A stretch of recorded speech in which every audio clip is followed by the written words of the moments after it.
Welcome to Historia Biografi.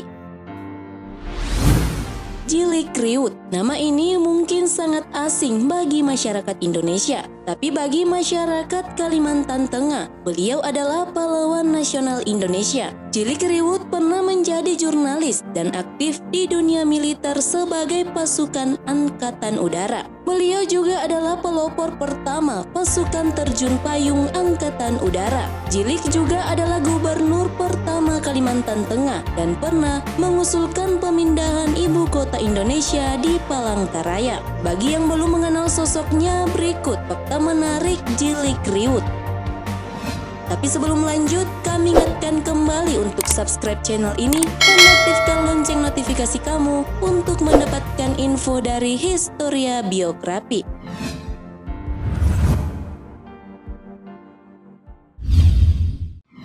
Masa kecil dan pendidikan. Djilik Riwut lahir di Kasongan, Kalimantan Tengah pada tanggal 2 Februari 1918. Djilik Riwut dengan bangga selalu menyebut dirinya sebagai orang hutan, sebab ia lahir dan dibesarkan di belantara Kalimantan. Sejak masih belia, Riwut juga telah 3 kali mengelilingi Pulau Kalimantan dengan berjalan kaki, naik perahu, serta rakit. Djilik Riwut mengenyam pendidikan sekolah rakyat di Kasongan dan lulus di sana. Lepas lulus pada tahun 1930, ia belajar di Taman Dewasa di Yogyakarta antara tahun 1933 hingga 1936. Lalu ia melanjutkannya di sekolah perawat di Purwakarta dan Bandung. Djilik Riwut bersekolah di Jawa berkat bantuan Sending. Beliau bisa jadi orang besar asalkan mau menyeberangi lautan, dan kebetulan ada tawaran sekolah dari Sending.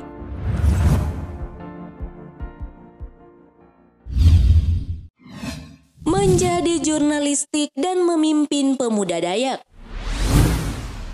Di Jawa, Djilik Riwut mulai tertarik dengan jurnalistik. Kiprahnya di bidang penulisan antara lain bisa dilihat lewat statusnya sebagai redaktur Suara Pakat, terbitan milik Pakat Dayak, organisasi kedaerahan yang fokus mendorong kemajuan orang Dayak. Beliau pula yang memimpin pemuda Dayak untuk bersumpah setia kepada Indonesia. Sumpah dilakukan 7 pemuda Dayak di hadapan Presiden Soekarno di Gedung Agung, Yogyakarta pada tanggal 17 Desember 1946. Para pemuda itu jadi wakil 185.000 warga yang mencakup 142 suku Dayak.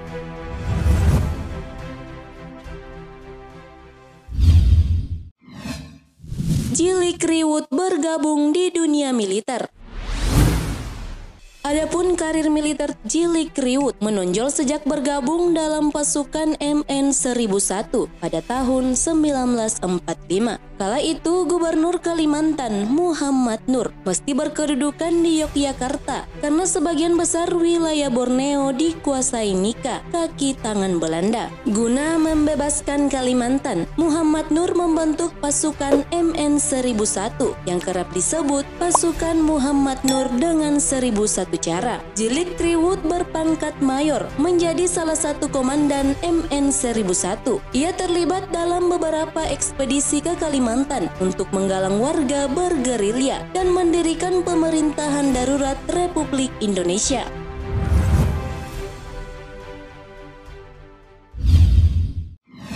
Menjadi pelopor pasukan terjun payung. Tonggak penting tercatat saat Djilik ditunjuk Muhammad Nur memimpin pasukan payung. Waktu itu Kalimantan terisolasi dan dijaga ketat oleh Belanda. Djilik Riwut memberi usul untuk masuk lewat udara dengan terjun payung. Lantaran Indonesia belum punya pasukan payung, maka dibuatlah kursus parasutis di lapangan udara Mangguwo, Yogyakarta. Itu adalah sebuah pelatihan darurat yang berdurasi 5 hari dan bermodalkan parasut bekas tentara Jepang karena tidak ada anggota pasukan payung yang pernah naik pesawat. Supaya berani melakukan terjun bebas, maka para anggota pasukan payung terjun dari menara yang ada di Mangguwo. Tulis PM Laksono dan kawan-kawan dalam Pergulatan Identitas Dayak dan Indonesia, belajar dari Jilik Riwut. Pada 17 Oktober 1947, pasukan payung berangkat dengan menumpang pesawat Dakota Republik Indonesia 002. Meski tak turut terjun, Jilik Riwut berperan sebagai komandan dan penunjuk jalan dalam operasi yang melibatkan 14 orang itu. Mereka terjun ke Sambi di kota Waringin, lantas menggalang warga setempat untuk bergerilya. Momen tersebut kelak diperingati sebagai hari lahir pasukan khusus TNI Angkatan Udara. Jilik Riwut merupakan salah satu putra Dayak yang menjadi anggota Komite Nasional Indonesia Pusat atau KNIP. Sejak saat itu, ia pun memulai perjalanan dan perjuangannya demi bangsa Indonesia.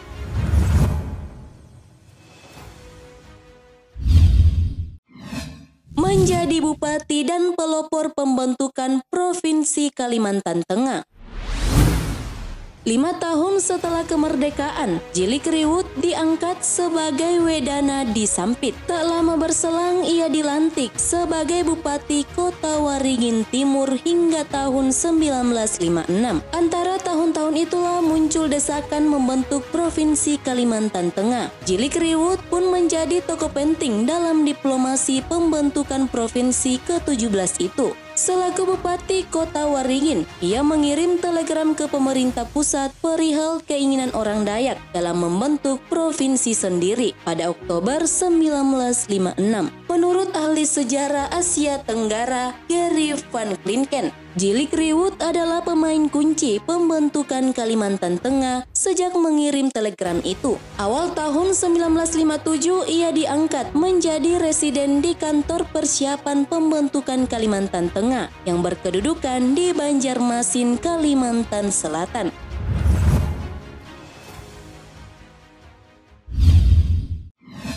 Gubernur pertama Kalimantan Tengah.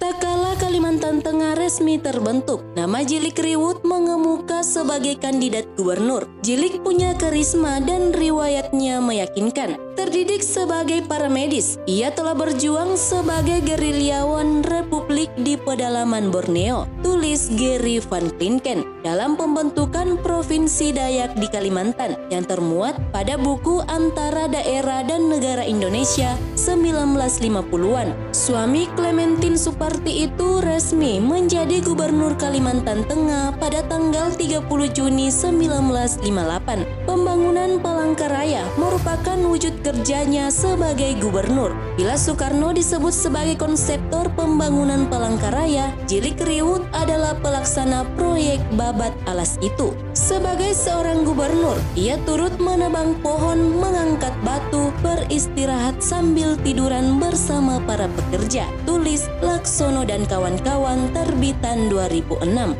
Semula tak sedikit orang yang meragukan pembangunan Palangkaraya sebagai ibu kota Kalimantan Tengah. Pasalnya kota itu dibangun di atas hutan yang bersisian dengan kampung yang berpenduduk sekitar 900 jiwa di tepi Sungai Kahayan. Ida Riwut masih ingat pesan bapaknya perihal suara-suara sumbang yang beredar. Jangan sakit hati kalau bapakmu dibilang gubernur gila, tapi 20 hingga 30 tahun nanti mereka akan tahu keinginan bapak, kata Ida Riwut dengan mata berbinar.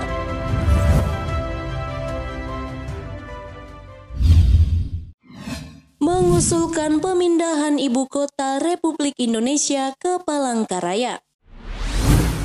Jilik Riwut mampu menghadirkan Soekarno sebagai simbol pusat atau simbol Indonesia ke Kalimantan Tengah. Kehadiran Soekarno pada momen peresmian pembangunan Palangkaraya tidak lepas dari diplomasi Jilik Riwut. Kedekatan Jilik Riwut dengan Bung Karno, relasi keduanya laksana bapa dan anak. Mungkin karena Kalimantan Tengah ini provinsi termuda, jadi keduanya sering berkomunikasi dan jadi sangat dekat, kata Ida Riwut. Di hadapan Bung Karno, Jilik Jilik Riwut pernah mengusulkan pemindahan ibu kota ke Palangkaraya. Dalam satu forum Dewan Nasional mengemukakan gagasan memindahkan ibu kota, Jilik Riwut pun mengajukan nama Palangkaraya dan direspon positif dari Bung Karno.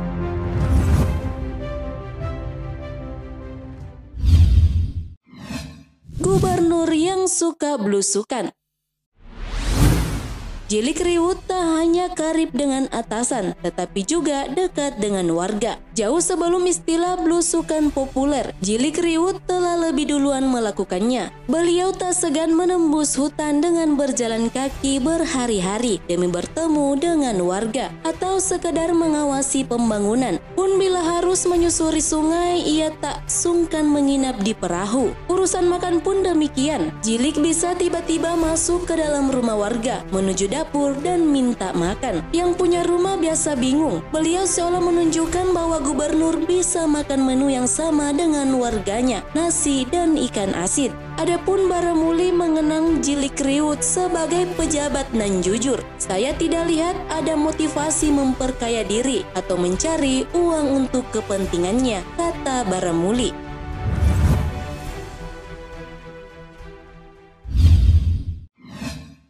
Jilik Riwut Gubernur Soekarnois.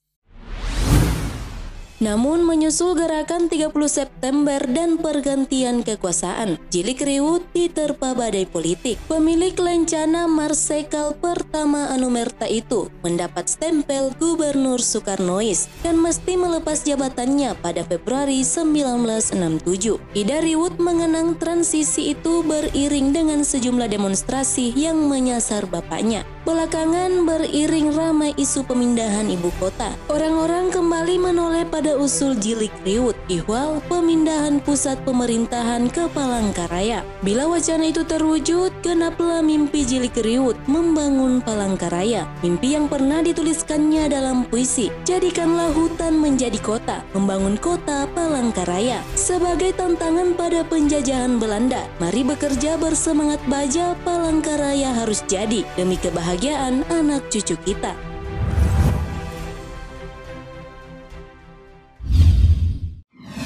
Akhir hayat sang pelopor pasukan terjun payung. Pada 17 Agustus 1987, Jilik Riwut wafat di Rumah Sakit Suaka Insan karena penyakit liver atau hepatitis yang ia derita. Meninggal di usia 69 tahun, Jilik Riwut disemayamkan di makam pahlawan Sanaman Lampang, Palangkaraya, Kalimantan Tengah. Atas jasanya, Jilik Riwut pun dikukuhkan sebagai pahlawan nasional Indonesia dan namanya diabadikan menjadi nama bandar udara di Kalimantan Tengah. Terima kasih telah menonton video ini. Jangan lupa like and share serta sampaikan kritik dan saranmu di kolom komentar. Sampai bertemu kembali di video Historia Biografi selanjutnya.